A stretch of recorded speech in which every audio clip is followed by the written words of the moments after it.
Welcome to the Why Dad podcast. We are your hosts, Paul Wandrey and Andrew Stolpestad, and we're on a mission to figure out what it really means to be a man, a husband, and a father. Not as experts, but as guys in it, learning what actually matters, what's just noise, and how to become the versions of ourselves our families need and deserve. This is a place for honest conversations, real habits, and the kind of growth that happens over time. We're redefining fatherhood one habit at a time. Glad you're here. Let's get into it. Andrew, my man, how's it going? Going well, Paul. Going well. Glad to hear.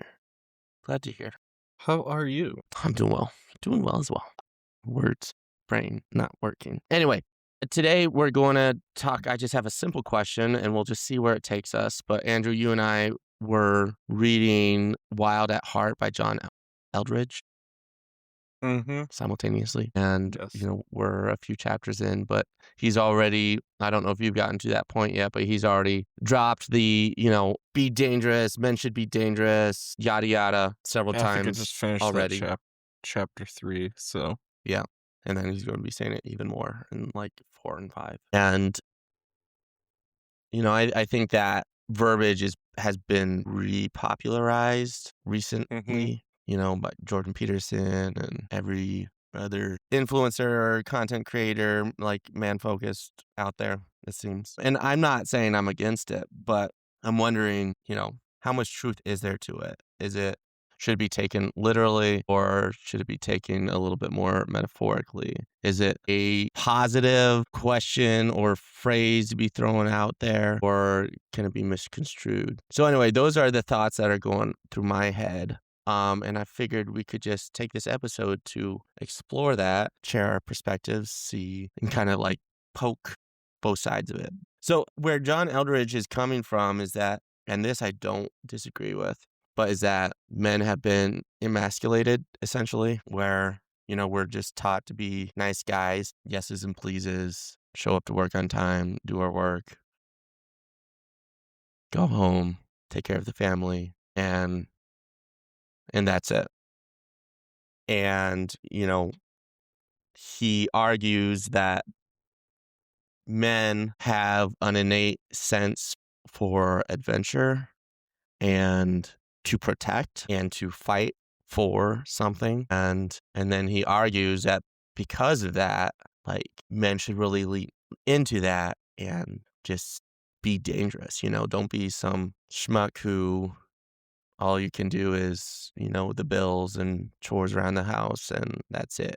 And you should actually do stuff. And the way, like some of the things he said was, like know how to load a gun or like know how to throw a punch or things along those natures. So I had two questions initially.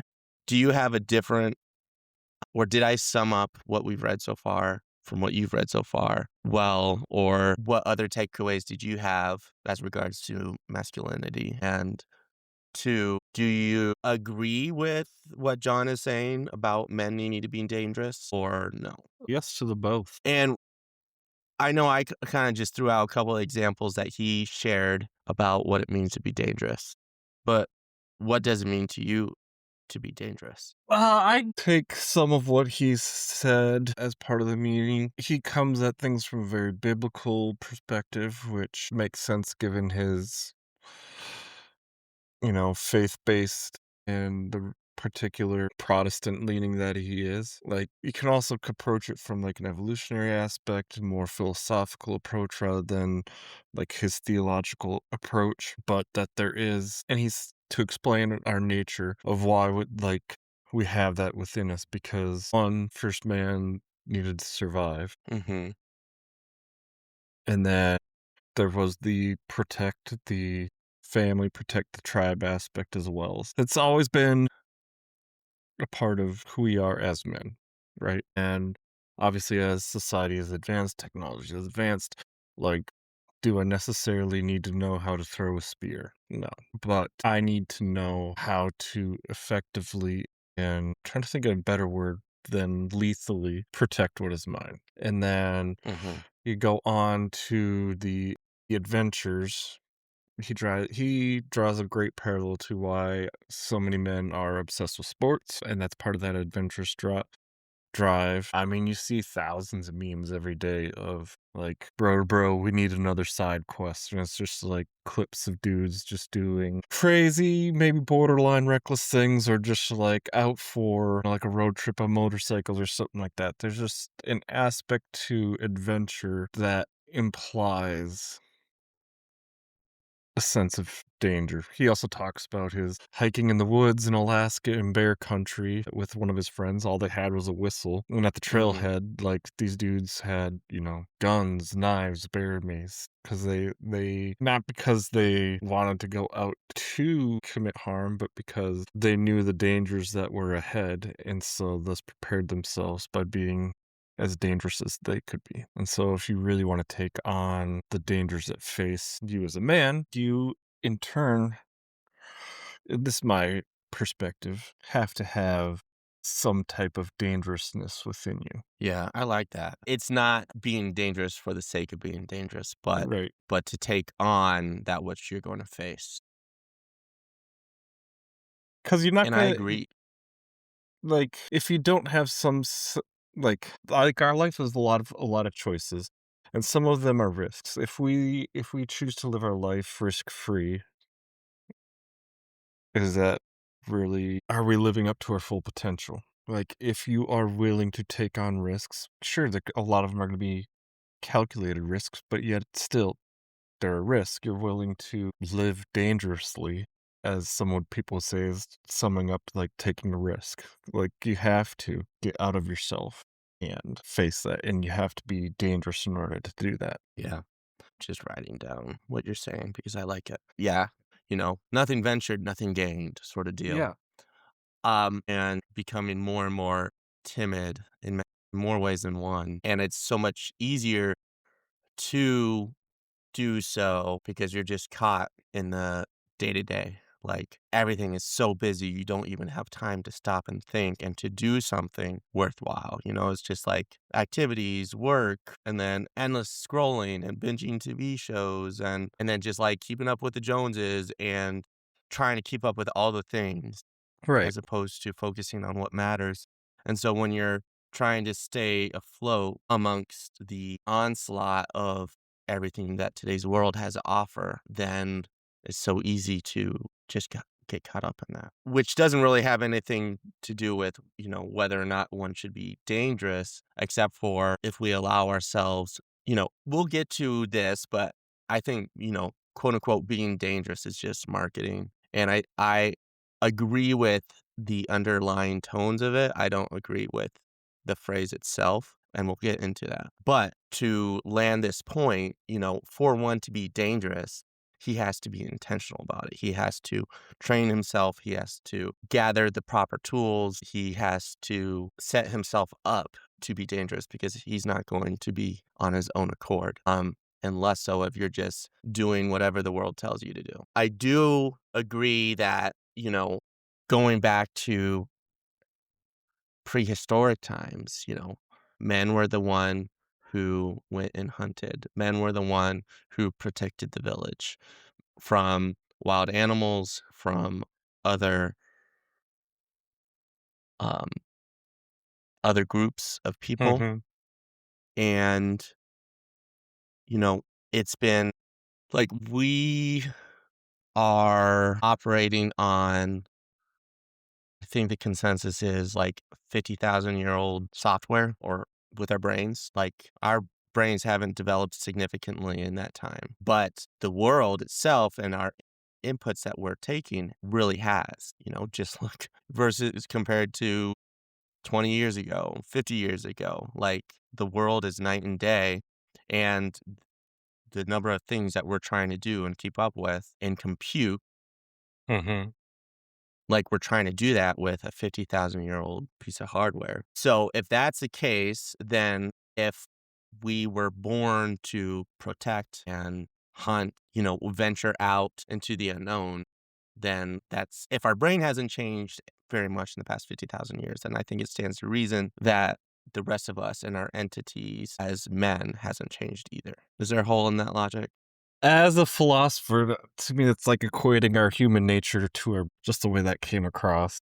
Yeah, no, I would agree with no, and that's not what I'm trying to say, but Okay, I'm saying if our brains haven't changed in 50,000 years, then why would our human nature have changed? because our human nature drives our brain. But our brain hasn't changed. So if our Because human our nature human drives our nature hasn't brain, changed. what? Because our nature hasn't changed. Then point made. My You point were saying a is different thing at the beginning. well, I It may was have been saying something different, but that's not what I meant. So my point is that if our brain hasn't changed in 50,000 years, then why would we as men have changed? And you are confirming that by saying our brain is driven by our human nature, and yeah. human nature hasn't. Like if our brain being driven by human nature were to have changed, then one would conclude that our human nature has changed in order for the brain to have changed, correct? Our brain could still change and our nature not. Okay, I'll concede that. But conversely, our brains could not change without human nature could not change without also changing our brain based on your statement that How are you human using nature the word drives the brain? brain. What do you mean by the word brain? Like the physical organ? Its operations. Repeat the question again. Okay, let's see if I can even do so. So, man, this is the most philosophical we've gotten. If so, on the one hand, so your statement is that human nature drives the brain, correct? It uses the brain as a tool. So human nature uses the brain as a tool. Like, we could go to, like, the full philosophical meanings, like our nature and being and blah, blah, blah, and we're gonna probably be using terms analogously because you're using them one way and I'm using them in a different way. Right, and it's probably like a matter of is this the place where we want to, get to the bottom of that? But the point is, just bear with me here. Maybe it's not a perfectly stated argument, but if we get close enough to the mark, then that's all that matters. But would you say that the human nature, our human nature, is more of a constant than the human brain? Yes. Okay. That's all I'm trying to say. So if our human brain hasn't changed significantly, hasn't changed, what's the word I'm looking for? Like when it has significance, hasn't changed more than nominally. That's not the phrase I'm looking for, but it hasn't changed significantly in 50,000 years, and human nature is more static than the brain. Then it stands to Vice reason that versa. what? Vice versa. Our natures can't change. Static it. Yeah. Um, I keep thinking static, like static electricity just pops up wherever it wants to, like static on the TV. yeah. Stasis, static. Yes, that is more stable. Human nature is more stable than the human brain. Then why would our human natures have changed in that amount? So Specifically, honestly, at the end of it, I think you're using brain and nature synonymously. damn, really? Yeah. So now you're saying, so you were arguing with me Well, about no, just at equating, the end of the conclusion, like, because I'm not like you're always thinking about these types of things, but like, because you're talking like brains as operations, like, okay, I mean, our human nature is more than the brain. our human nature is just our nature. Brain's just a organ that Right. So no, I'm talking about the functions of our brain, which is driven by the our brain rationality. itself, like the prefrontal cortex, the amygdala, the upper and lower brains, all that shit. So yeah, you're talking about bodily functions now rather than which is just like all that stuff animals have. The point is, yes,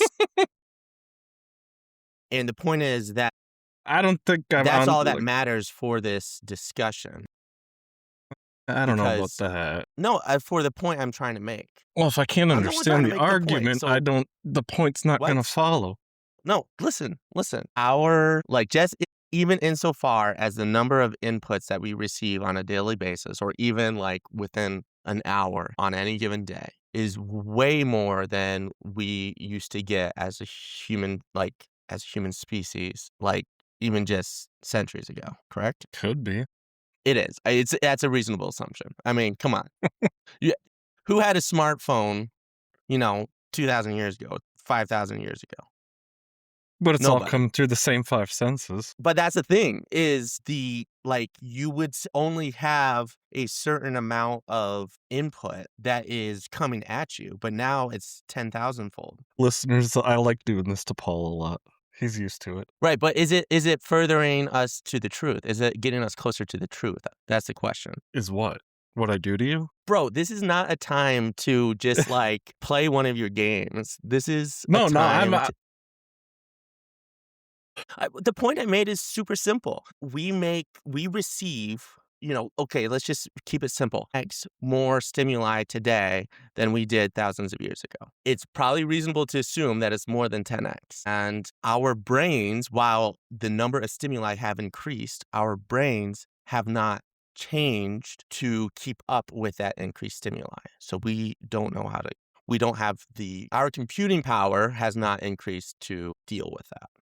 Probably. I mean, the Neanderthals had a less developed brain, but We're not talking about the Neanderthals. We're talking about talking about humans, Homo sapiens. humanity. Homo sapiens. See, now you're trying to parse down what is human I'm isn't, talking and you're about gonna the use hardware that is up nature. in our globes Yeah, but you're gonna today. then now you're gonna say human nature, and it applies to all of humanity on a philosophical level. All I'm saying is if our brains haven't changed significantly in 50,000 years, which is arguably more malleable and subject to evolution than human nature is, Well, it's not subject to evolution. our brains aren't subject to No, human evolution. nature. But Well, then why are you making that point? why?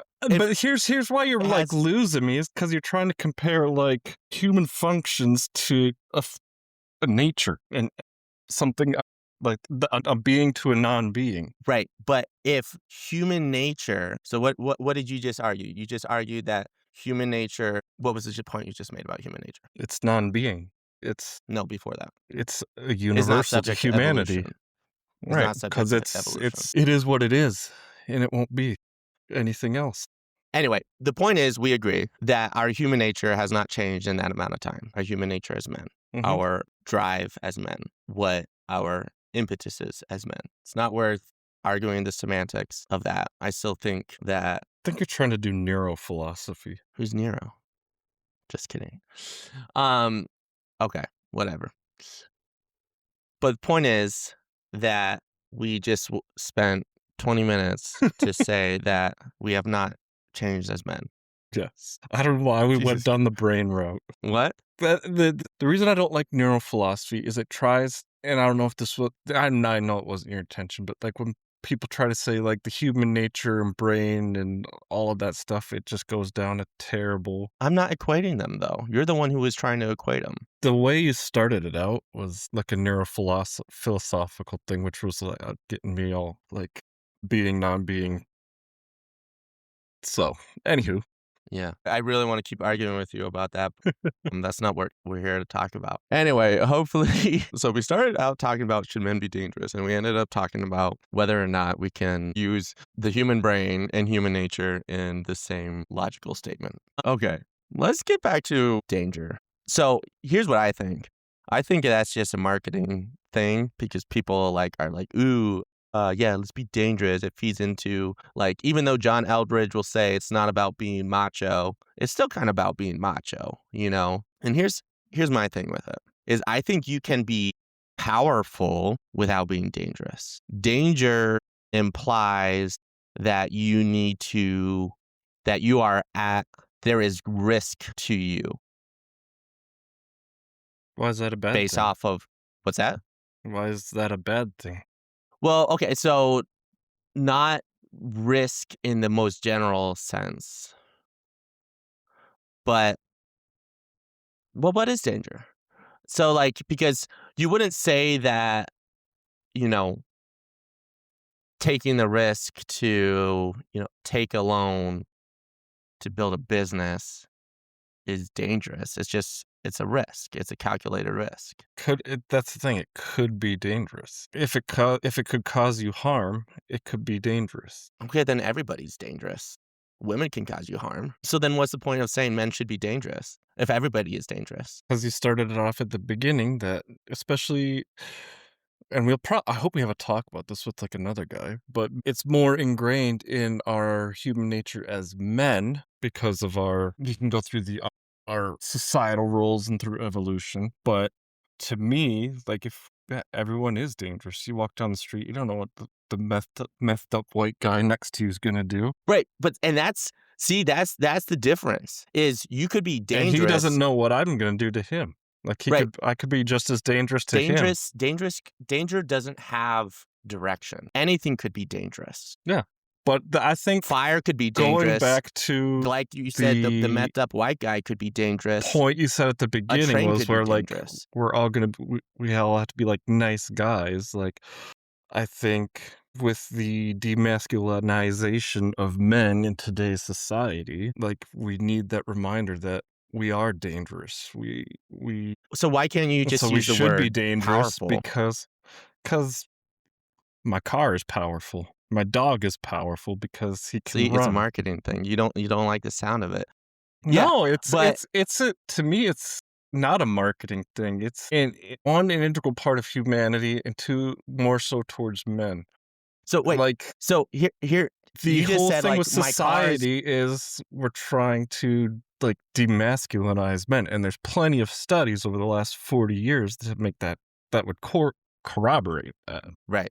Yeah, no, I think we both agree with that, and that something needs to be done. Because if I'm dangerous So and I here know no, I'm dangerous, I know how to actually act. so why can't you know how to act when you're being powerful? So here, before we go down that road, we just talked about how anything could be dangerous, and that's okay. Men should still be dangerous, and that's a good thing because a fire could be dangerous, a car could be dangerous, a messed up white guy could be dangerous.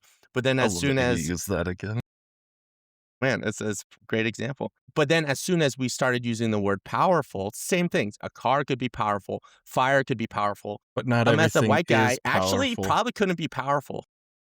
See, not everything actually is powerful, Right, but but you can everything be actually dangerous without can be. being powerful. You can be dangerous without being powerful. Exactly. So, thank So you. you would rather I see danger If as I'm in a like wheelchair, I wanna be and I like, the dangerous aspect, like, I'm not powerful, but I'm dangerous. see, this is just a marketing thing because we're mincing words because you It's could not use powerful marketing. to mean the same thing. It's You could be powerful. You could be locked into your chair to use your like you could be a paraplegic and you could still be powerful, but you're probably not going to be dangerous. you could be dangerous. How are you going to be dangerous as a quadriplegic? I mean, and if this is the case, anything we use to describe as marketing, so we just should say no. See, that's the thing. That's the thing. It's Is just like it's just but words. there is I mean, then we could just end the podcast right now. Like, there's no point in But we continuing. haven't concluded anything other than that. We Well, haven't then concluded with how does this apply to me as a man? men. Manly, manly, manly, manly, manly, manly man.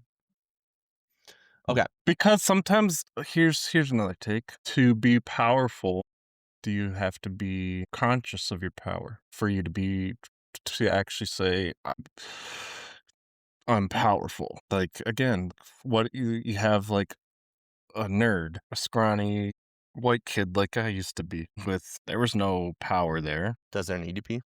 Well, if I'm gonna do something, like But I could some say nerd like could I'm more aware of my that I could be dangerous. I a would nerd could be never dangerous. I never would have A nerd said could be like more I can dangerous. be. He could Yeah, but he could concoct some sort of, acidic reaction or chemical reaction. yeah, but the 12-year-old me would be more willing to concede I'm and aware of his potential in dangerousness over power and would never use the term powerful or power in lieu of dangerous because he was able to recognize his own dangerousness and thus know how to act in accordance with the circumstances at present. So you're saying that a 12-year-old would feel more appeal to being dangerous than powerful. No, I'm saying what 12-year-old me had to think think And say that again? that because I was scrawny, I would definitely was not powerful. I didn't see myself as powerful. but knew because I recognized my dangerousness, I knew how to act in accordance with the circumstances at present. So whether that be I need to control myself here or I can let loose there because I am dangerous. Yeah. Yeah. I I can think hurt myself here, I can hurt other people there. I'm dangerous. So how do I act in accordance with the okay. So dangerousness you're that I seeing it have? more as a like I am volatile and I need to know how to manage that volatility. I wouldn't say volatile. That implies instability. But you just said that if you don't control it, it could be hurtful to you or to other people. Yeah, so you're choosing the stability Right. And without the to be stability, stable. it's volatile. If left to its own devices, it's volatile. So is power, so is goodness, so is sadness, so is everything about being just alive. Yeah, I don't disagree. So let's see how we can apply this. I think at the end of the day, it is just different words being used to describe the same thing. I think the connotations that come with the word danger are more dangerous than like the ones that would come with being powerful or something along those lines. To me, it's the complete opposite. Like, yeah, I don't know. To me, it's not that. So So okay, so how do we get to the bottom of that? I don't know if we can because we're gonna define it as different things, and so we just have to leave it as that at that. So, okay, let's shift gears a little bit then, since we're kind of conceded that we're not going to get anywhere there, at least not with the time that we have available to us. What about this? Yes, men in general have kind of like this need for adventure and desire to protect and to prove themselves, to test themselves, can be traced back to the beginning. Hmm. However, there have always been different roles fulfilled by men. So I'm not going to be able to list them all, but Right. for example, you would have the warrior, who is a stereotypical dangerous man, Hmm. right? You would have the advisor, who is more likely more educated, more can think through things better, and is the one who would, who wouldn't be the ruler, but would be advising the ruler. And then you have those who are what would be a good phrase word for this, but like Toilet scrubber. yeah, the toilet scrubber. Not the professor, but like the scientist, the one who studies and who learns and who digs into things. Philosopher. Sure, the philosopher. So, and then there are more. This is not an exhaustive list, right? You have these different roles that, yes, to an extent, was just a specialization based off of how society was developing. But some men would be better suited for some of those roles than others, right? Hmm. Is it necessary for the advisor, for the philosopher, for toilet scrubber to be dangerous? If they want to be the best in their field, they would have to be. And why is that? Let's take. Oh, I want to take the toilet scrubber so bad, but I'm not going to. Uh, because it's like basically, do you dare to push beyond what is known in your field and discover something new and earth-breaking, ground-shattering to stick with like this is what I was taught, who was taught by that, and just not be contained in your little box of knowledge for your field. Mhm, mhm. So, Yeah. like, if you want to look at science, like, it was dangerous to, I mean, the heliocentric versus geocentric, like, everything was geocentric. And when Exposing yourself heliocentric yeah, came out, like, that was a dangerous thought process to get to that, to develop that science. Like, it that was was dangerous bold. It was, to yeah. what Well, I think, like, some ancient Greeks, like, started coming up with that, but the math was too hard, so that's why they stayed with the right. geocentric. But when the church came down on was that Copernicus? Anyway. There's a lot of But weird but yeah. point taken. So I think you might be conflating exposing yourself to danger with being dangerous. Because taking on like suggesting something that is contrary to general consensus, especially in times where new ideas were not welcome. Yeah, that was risky. And you were labeled like a dangerous guy for having that, or let's say when Columbus, or like when, let's take like Magellan, because he did the first circumnavigation, right? Sure. Or let's take explorers or fighters or whatever. Like they were dangerous in taking that risk. I mean, you do have to expose yourself to danger to be dangerous, but Mhm. that's the risk. Like if you're not going to take risks, if you're going to stay content with the status quo.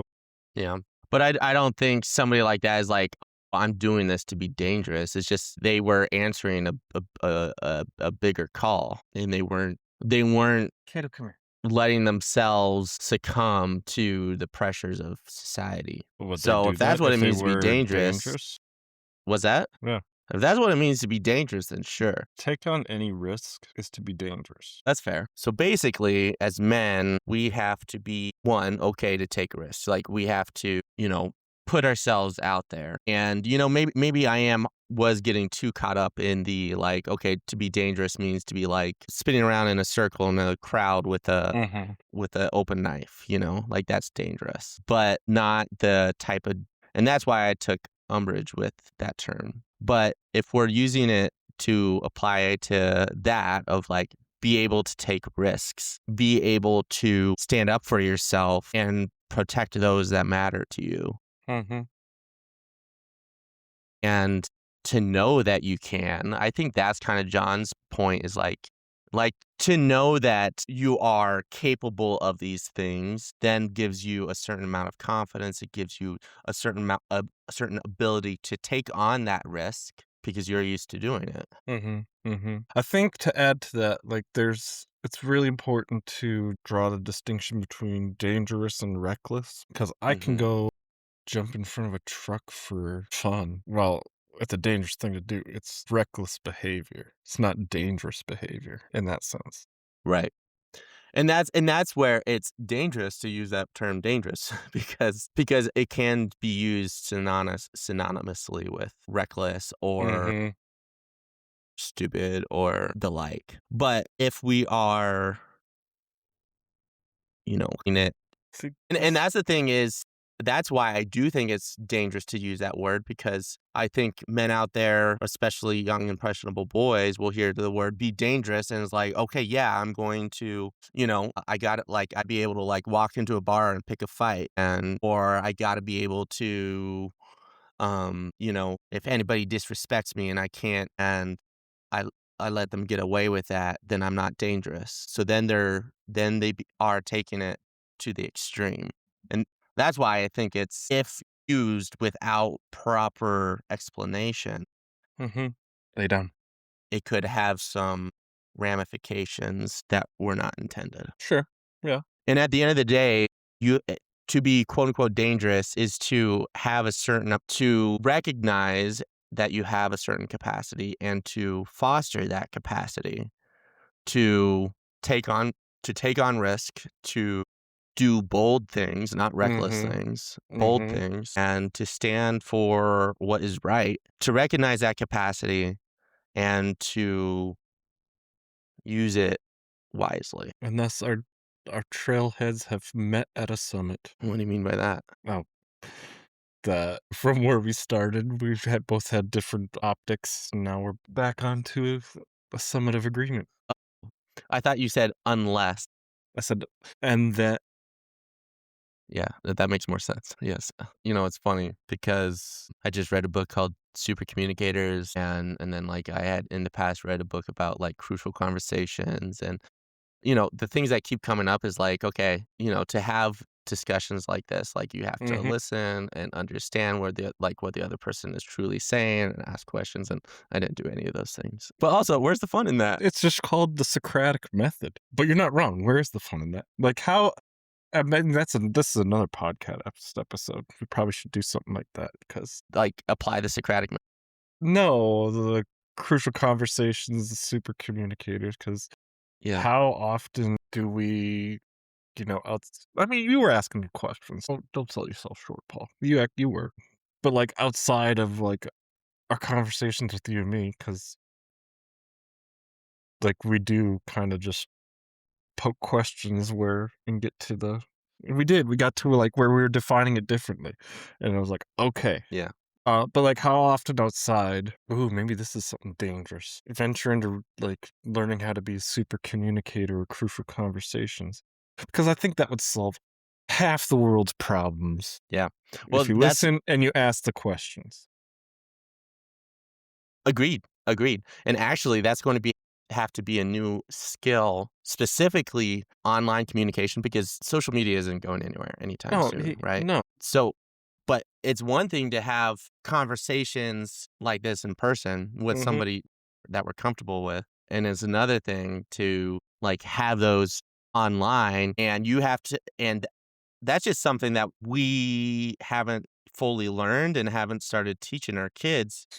Well, we haven't even figured it out yet. Like, Exactly. how many times have we gone online, saw a post, and, like, this damn asshole, and it's just some guy just being sarcastic and, like, maybe in person had that phrase been said or, you would have been like, "Ha, Paul, classic Paulism." But then you like but then you read it online, it's like, "This guy's a jerk." Yeah, what an asshole. Exactly, exactly. And I think that that should be a class, for kids and probably more than. But it's like, how do you have Situation matters. and sarcasm doesn't land online, doesn't translate, It really and doesn't. you got to be like extra polite because anything else will be taken the worst way possible. That know your audience. How many times does this happen to you, Paul? Like, you go we're getting off topic, but I think it brought us to this dangerous conversation. Yeah, Like, I can't tell you how many times at work, like, I write an email, and I have to sit and look at it and like, "Okay, I'm writing to so and so. They're gonna read it like this, and I don't mean that. So, delete, restart," oh It's yep, like yep, yep, no, for sure. Or I'll send it to Sarah and be like, hey, how should I really be saying this? Mhm. And she'll be like, "Yeah, you're being an asshole." I'm like, "Okay, yeah, you're right." Um, okay, so cool. No, yeah, we'll talk about that for sure. Um, so, yam, sweet potato, same thing, different words. Dangerous, powerful, Different dishes. whatever. Was that? I said, nothing, nothing. Different But that's the dishes. thing is it has become the same thing Yeah, in the grocery store because they just started marketing yams as sweet potatoes. And even though it's not actually a sweet potato, people now recognize it as a sweet potato. right. So that's why it's the perfect analogy. Potato, tomato. Dangerous, powerful. So at the end of the day, this is what you as a listener need to be walking away from this episode with. Don't be a lazy butt. I Don't be mean, don't be a lemming. Or forgot I about used to confuse lemmings. lemmings and lemurs and be like, don't be a lemur. And people were like, what? Lemming. Don't be a lemming. Just forget about lemmings. Yeah, I know they're so cute and dumb. So don't so don't be cute and dumb. No. Okay, but yeah, like at the end of the day, this is what it comes down to. You got to know what you're about as a man. Because if you don't know what you're about as a man, then like what are you standing for? What are you being dangerous for? What are you protecting? What are you testing yourself against? And if you don't know what you are about a man, if you don't know what you are about as a man, then take the time to think about it. Whether it's the commute to and from work or eating your lunch without like your phone or earbuds or whatever, or taking 5 minutes in the morning with the journal and just start asking yourself the questions. Not And if you watching that do know last what you're, episode of Scrubs before bed. was that? I said not watching one more episode of TV before bed. Yeah, yeah, possibly, And if you do know what you're about as a man, then what are you going to do about it, man? Act on that. Once you Act on know, it. act. And here's what excites me about this, the semantics aside, but like leaning into your manhood and allowing yourself to take risk and allowing yourself to stand up for yourself and your family, those who matter to you, and to pursue those risks is invigorating. I mean, Mhm. Andrew, I'll say this and then I'll shut up. But this is kind of to like No. land the point home, hopefully. My wife just got back home from a ciscation and they had an awesome time. They went to Puerto Vallarta just before the shit went down with the cartel. Right? And what was the joke that I think it was Terrence made to our brocation chat is like, all right, change of plans. We're going to Puerto Vallarta and we're going to, act as mercenaries, and that's going to be our brocation. Because that's kind of the thing that appeals to us is like Mhm. is putting ourselves in dangerous situations, testing ourselves, and we don't see it as something that's going to like we're going to be tired. We're going to like be eating like shit and sleeping like shit. And oh, by the way, we might die. It's like, like we have a chance to do something cool and awesome. Mhm. And, we're not just, that's not just talk, but like our last brocation was to the Boundary Waters. We Yeah. went, and sure, it was kind of a cushy version of the Boundary Waters. We brought But steaks there and was whatever, but dangerous elements too, like, we were in bear and wolf country, we had to canoe 11. we were completely off grid. Yeah. We didn't even have radio communication, Mhm. which maybe was more of a lack of foresight than They wouldn't have anything done else. anything But, anyways, they would have radioed you and say, "Alright, start coming back." yeah, you know, all inclusive vacations have their time and place. But You gotta have a you got to have beachside your pina colada, rest. man. Exactly. But at the same time, like we did that. And then our next brocation won't be fighting against their cartel, but it will be backpacking the OCT, the Oregon Coast Yeah. Trail. It's testing our limits. It's putting ourselves out Proving there. ourselves as, like, So, and don't, so that's the thing is, and you don't have to wait for some vacation. Like, just go and start testing yourself a little bit. And it could start mhm, out small. That's it. That's all I'm yeah. saying. So what's a So, good anywho, what's a good one to start out small? I mean, start your day out. Like, if you're not working out right now, if you're not taking care of your body physically right now, do 5 push-ups in the morning. 5 push-ups, start eating a healthier diet. Yeah. Because But anything you can do that just made me think, sorry, Paul. go for it. Anything you can do to challenge yourself is showing that you have something to prove. Like, if you can come up with a challenge to yourself, you had to prove to yourself as a man, I can do this. So Hmm. why not like we're saying, do small things that are going to improve your physical health, your mental health, and apply that dangerous spirit there. Because that's going to help you show up. Not just, I mean, there is an element of doing it for the sake of doing it, right? Mm-hmm. But even better if you're doing it so that, to your point, Andrew, you show up better as a man, as a husband, as a father. So, like, Mm-hmm. eating better is going to make sure that's good fuel going into your body. That means you have more energy to show up at work with your kids, with your spouse, with your nieces and nephews. And, to whittle it down to something small, it doesn't mean, okay, like you're going to get rid of all carbs and all sweets and all booze and all everything, just do one small thing. Like instead of eating a donut for breakfast, I love my start Boston eating creams. eggs. I love Boston. Man. Oh, man. Yeah, I was about to drop a rated R joke about Boston creams.